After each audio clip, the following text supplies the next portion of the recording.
Ito ang West Philippine Sea. Bakit nga ba ito pinagkakaguluhan ng Pilipinas at ng China? Typically speaking, since dagat nga siya, dahil sa yaman nito, at dahil na rin sa oil na makukuha dito, naaabot sa 125 billion. Kaya hanggang sa ngayon, nakikipag-away pa rin ng China sa Pilipinas o ang Pilipinas sa China para makuha ang West Philippine Sea.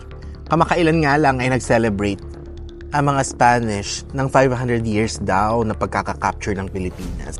At dahil dito, usap-usapan ngayon na umaalma ang China kasi daw sila ang nauna makadiskubre sa Pilipinas 600 years ago. So, suma total, 100 years ang pagitan nila kung madiskubre nila ang Pilipinas. Kaya sabi nga ng mga China na sila daw ang nauna sa Pilipinas at sila ang nagmamay-ari ng Pilipinas.